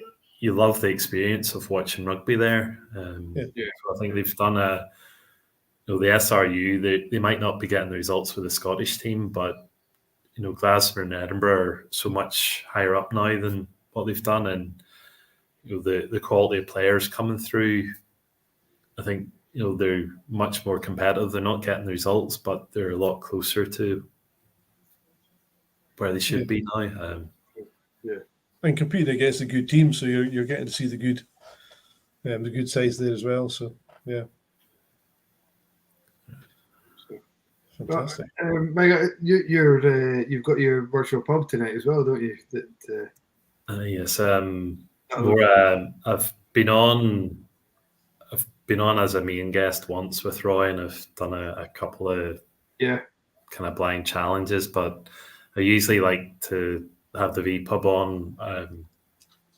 I leave work early to get to the school and nursery run on a Thursday, so I tend to do a couple hours work in the evening, and I have the V pub on, and I'll have a dram or two while I'm working. Cool. So, but it's nice. I like to know I'm not the only person who loves whiskey so much. It's kind of that group therapy. Yeah, absolutely, for sure. So we better let you go away and join the guys, I guess. And but thanks so much. I mean, it's been a long time coming to get you on for the Blether, and when we first met you through the tasting and stuff, I just thought we need to talk more, and really keen to come down and just say hello sometime when we can come down that area. The world's a bit freer now, so hopefully we'll maybe manage to just pop in past and say hello sometime soon as well. Well, I'll say thanks for having me on tonight. Absolute pleasure. Great to meet you. Thanks for supporting us through the shop. I said to you, like, I buy my whiskey and specialist retailers, and I think they're so important to the whiskey community, and in kind of not just educating, but kind of giving like whiskey drinkers like myself, that opportunity to buy something else, or just to think of something that might not always go to the same distillery, but if you like this distillery, try this, and kind of broaden our kind of tasting experience, and kind of it kind of adds depth and enriches the whole kind of whiskey experience. So that's again, thank you for the support. You're showing us through Loch Lomond and Glen Scotia. Not a problem at all. It's always a pleasure. Yeah, and absolutely. We did do a burst of Loch Lomond, especially when Russell came off the tasting, and I think not only for the guys watching or the guys tasting, but the staff as well. You get that newfound enthusiasm, and it comes to the front of your mind when you're kind of recommending things. So the fact that you've come on today will hopefully reflect in the shop, and we'll be able to push out again a wee bit on that. So really appreciate it. A lot of this is new to me. Russell's been in a chat with you before, but it's been outstanding. I've loved every second of it. So thanks very much. Okay. Fantastic. And we will speak again. Okay. Cheers, Russell. Thanks. No worries. Yeah. And take care. Pub. Yeah, absolutely. Thanks everyone for joining us tonight. few familiar faces and a few new ones there. Just before you go, the virtual pub, is that a private link, or is it something that anyone can join? No, it's an open, just YouTube and just YouTube virtual pub. Yeah, I think I might jump on. So Aqua Vitae. You've only got a short walk to work tomorrow. I've got to drive, so I'll maybe just head off. No, you can pick me up on the way. I could, exactly. Yeah, I'll go to my bed and then pick you up on the way. Yeah, no worries. Okay. Thanks very much. And guys, next week we have Ingvar Ronde. Ingvar Ronde of the Malt Whisky Yearbook editorial fame. So Ingvar's going to join us next week. So really fascinating to hear what he's got to say. So yeah, back to 7 o'clock for Ingvar. Yeah, so see you next week, guys. Okay. Night. Good night, guys. Good night, guys. Cheers. Good night, everybody. Thanks. Bye.